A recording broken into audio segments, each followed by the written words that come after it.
Los mexicanos lo toman con tacos al pastor con su adobe de achiote, chile serrano y especias, guacamole de Michoacán y totopos bien crujientes. Ah, sí, ya. Pero vamos, aquí nos lo tomamos con un corderito lechal y divinamente.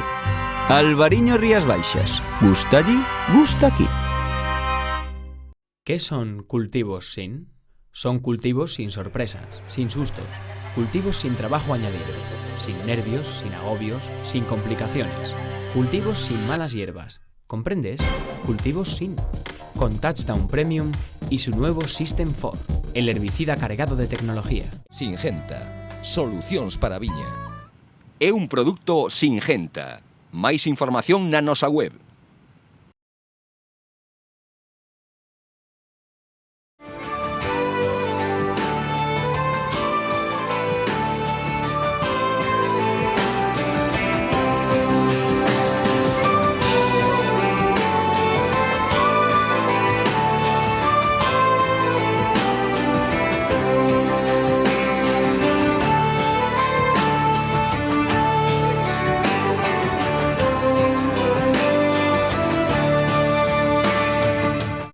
Ahora estamos no outono, o que estamos ainda, bueno, pues con algo de folla, estamos esperando a que empece un pouco o tempo máis frío para que poida empezar a tirar a folla e despois empezar a poda, que sería o seguinte ciclo, ¿no?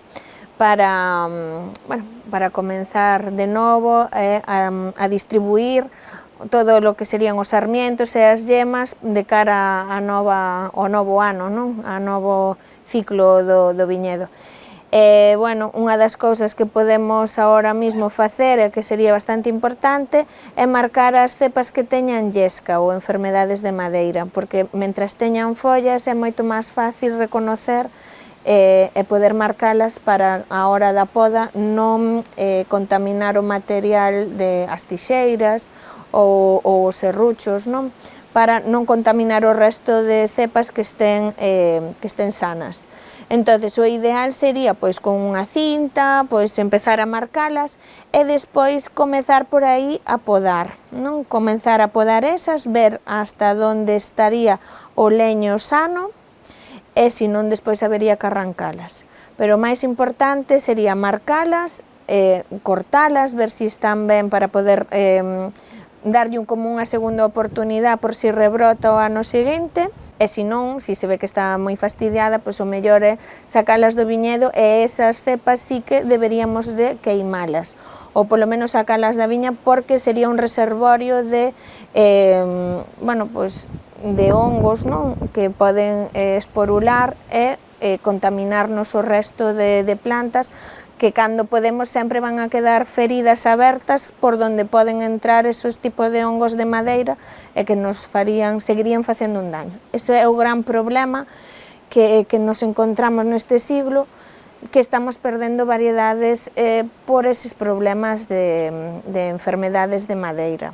Despois hai outros produtos para cando empecemos xa a poda, que se facemos cortes grandes deberíamos sellar esos cortes ben con unha pasta mezclado con algún fungicida, ou senón irnos a produtos xa máis biolóxicos, como son as tricodermas. As tricodermas o que podes facer é, despois de podar e baixar, daslle unha man con tricodermas a todos os cortes para que se protejan. Eso que é un fungo que o que fai é crecer na ferida, e o que fai é de barreira física para que non entren os outros fungos que nos farían daño, como serían as botriosfaerias, os diaportes ou, bueno, pois, o que produce a llesca tamén, o complexo llesca que lle chaman.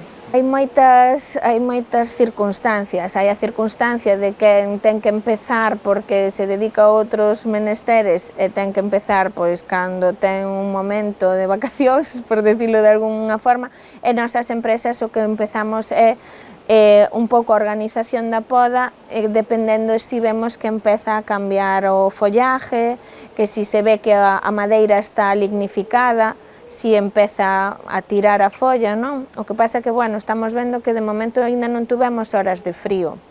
Entonces, ainda dá a sensación de que vamos a ter folla bastante tempo, pero, bueno, sí que é certo que o follaxe xa cambiou de color, a madeira empeza a estar ben lignificada e poderíamos empezar a facelo. A llesca, pois, detectas o complexo realmente, porque como tal o fungo llesca apareceu poucas veces, inda que falamos prácticamente sempre deles nesta zona, pero falamos máis de Botryosfa aéreas, Neofusicoccus, as diplodias, que fan que vayan morrendo os brazos, vale? O mellor durante a campaña teñen uva, a uva ten uva, pero ao final de campaña non resiste coa cantidade de produción e ten unha morte súbita, non? Empezanse as uvas e os acios a mirrar e acaba morrendo a planta. Entonces non chega a maduración ben. E tamén se suele ver que teñen brazos mortos ou xa unha madeira moi negra, vale? Entonces eso seca, chamanselle comunmente tamén como os brazos secos. Entonces o que temos que facer é esa madeira retirala da finca, porque evidentemente esa madeira está colonizada por este tipo de fungos, que se cortamos e vamos pasando a coa tixeira despois de haber cortala dunhas a outras, facilitamos a dispersión do fungo, consecuentemente pode darse a enfermedade. Vale, entonces o ideal sería de pasar de cepa a cepa desinfectando as tixeiras. A desinfección das tixeiras moitas veces, pois a xente o que solía facer é meter en alcohol e despois xa seguir podando, pero vese que o alcohol solo non é capaz de matar as que son as esporas, pode quedar algunha viva. Entonces o que habería que facer é flamear. O flameado é como facían antiguamente coas xiringas, non? Cando iban a facer unha inyección, sería metelas en alcohol e poñerlle lume, vale? Con eso conseguimos que a ferramenta este esterilizada.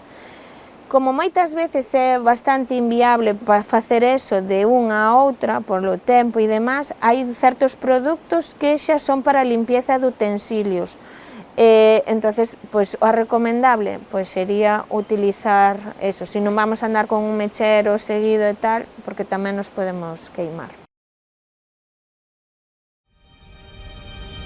Se durante a campaña tivo problemas coas enfermidades fúnxicas, a caída da folla é moi recomendable tratar todas as partes das plantas cun composto a base de oxicloruro de cobre concentrado de alta calidade para desinfectar o viñedo de fungos e bacterias.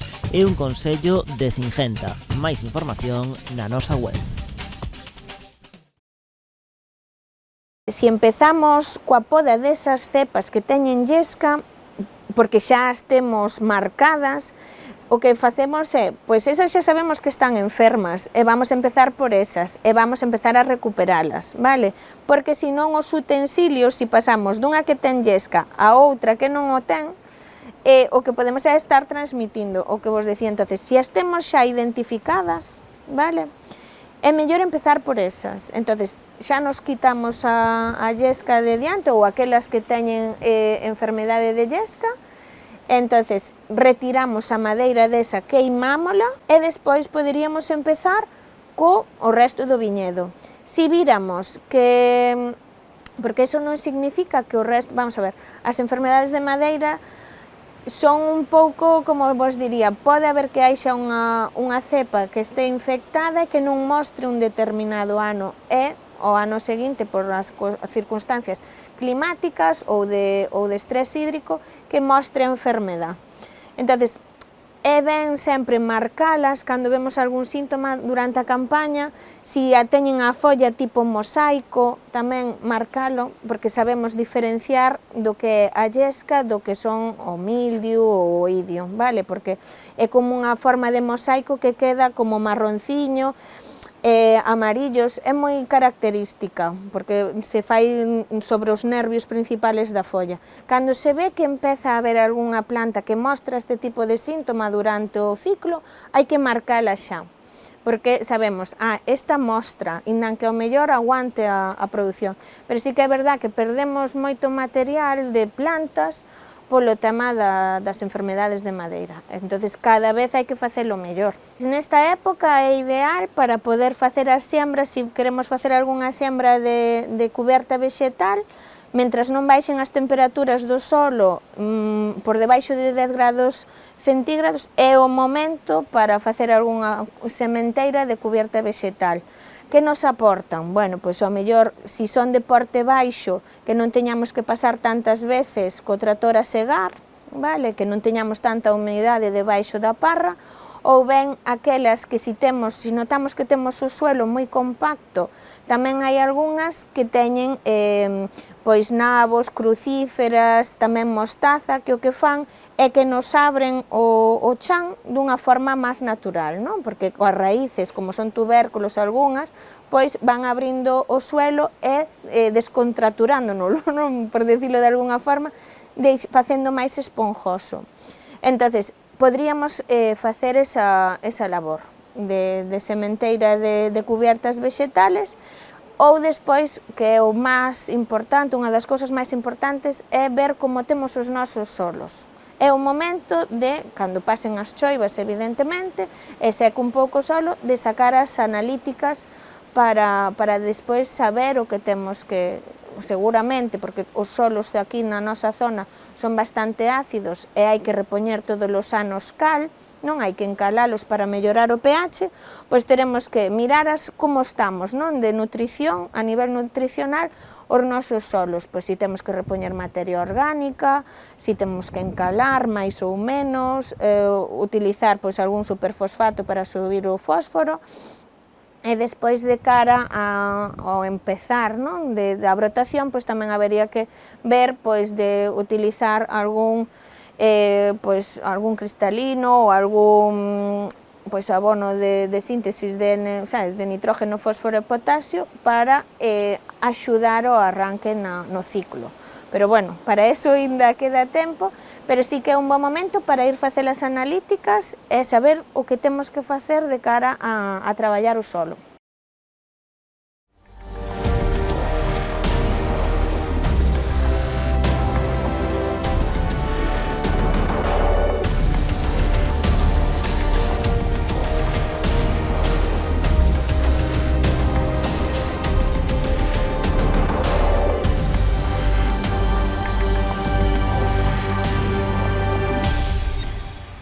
A denominación de orixe Rías Baixas brindou o pasado sábado polos viños Conde O. O selo de calidade sumouse á celebración do Día Movemento Viño de O, no que as denominacións de orixe de toda España brindan de xeito conxunto para poñer en valor o seu papel. Esto es una acción que nació hace 6 años, es una iniciativa que partió de todos los consejos reguladores de España y lo que buscábamos era poner en valor la importancia y el peso que tienen las denominaciones de origen en un producto como el vino, en este caso, en todo el territorio nacional. Nin a intensa choiva que caeu durante todo o acto conseguiu evitar a celebración. Na Praza da Pedreira de Pontevedra os asistentes puideron degustar viños de diferentes adegas de Rías Baixas, probar varias tapas elaboradas polo alumnado do Centro Integrado de Formación Profesional Carlos Oroza e gozar da música do grupo pontevedrés La Casa de los Ingleses. Toda unha festa para reivindicarse. Con lo cual, esto lo que hicimos fue buscar un día concreto donde todos decidiéramos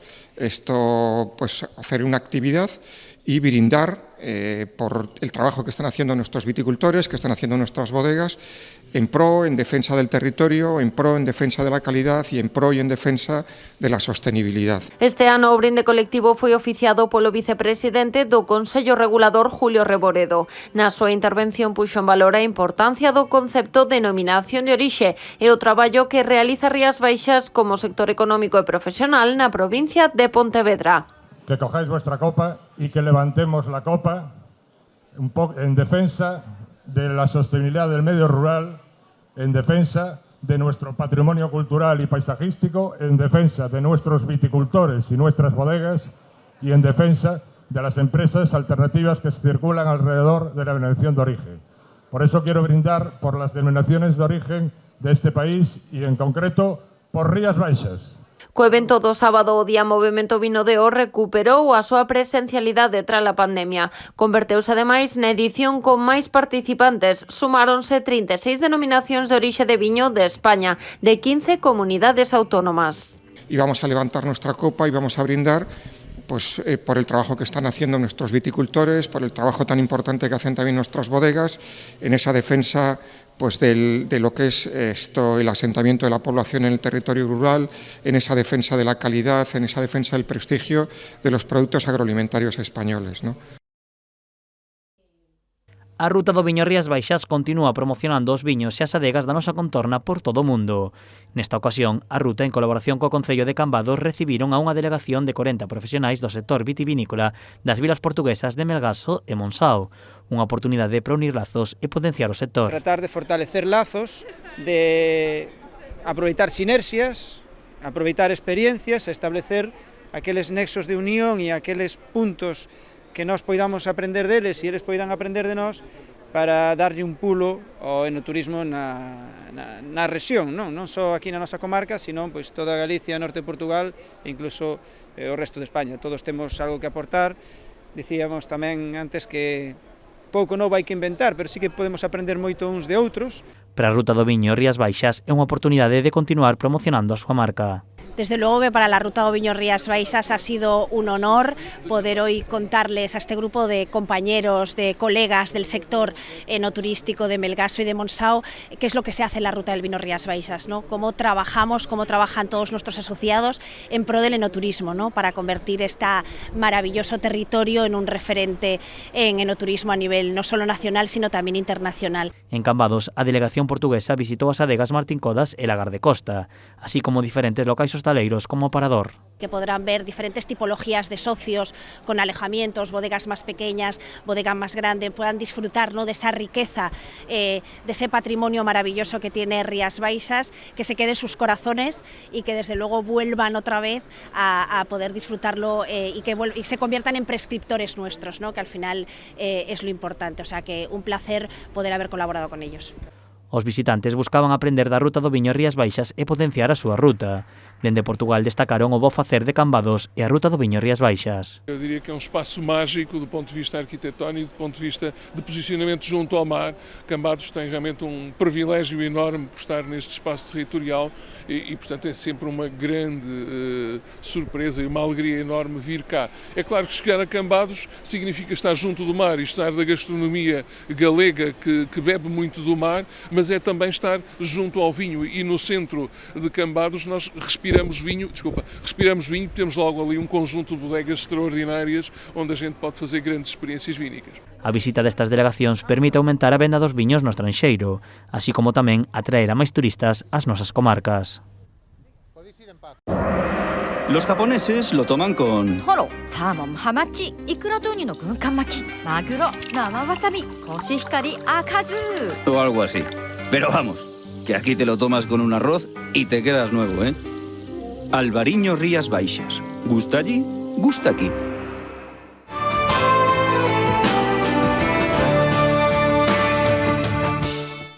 A Asociación Ruta do Viño Rías Baixas participou con varias empresas no workshop que organizou a Deputación de Pontevedra. As citas foron en Bilbao e en Sevilla. Participaron un total de 32 empresas da provincia, das cales 4 están asociadas á Ruta do Viño Rías Baixas.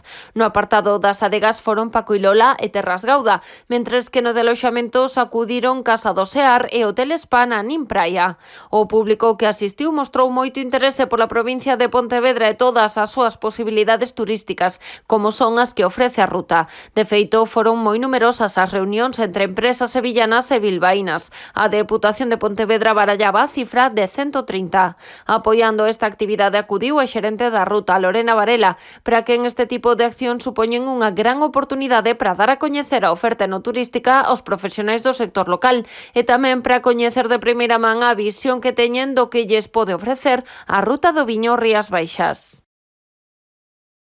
13 augardentes e licores tradicionais de Galicia están entre os galardoados coas distincións Galaecia 2022 que entrega a Asociación de Sumilleres de Galicia, Galaecia.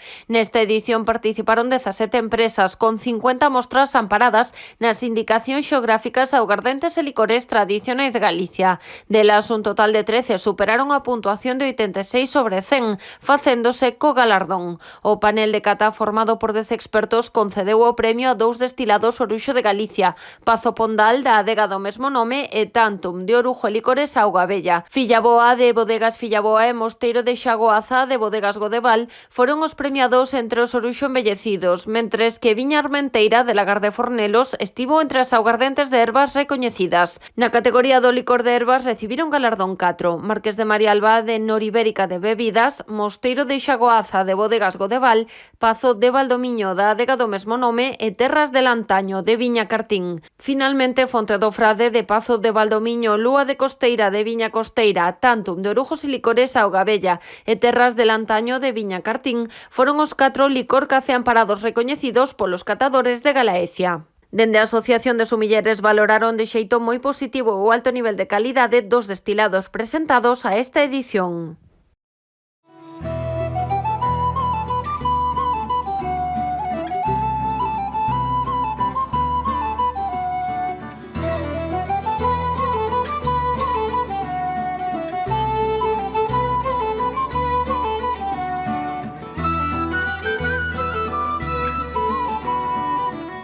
¿Qué son cultivos sin? Son cultivos sin sorpresas, sin sustos, cultivos sin trabajo añadido, sin nervios, sin agobios, sin complicaciones, cultivos sin malas hierbas. ¿Comprendes? Cultivos sin. Con Touchdown Premium y su nuevo System 4, el herbicida cargado de tecnología. Singenta. Solucións para a viña. É un produto Singenta. Máis información na nosa web.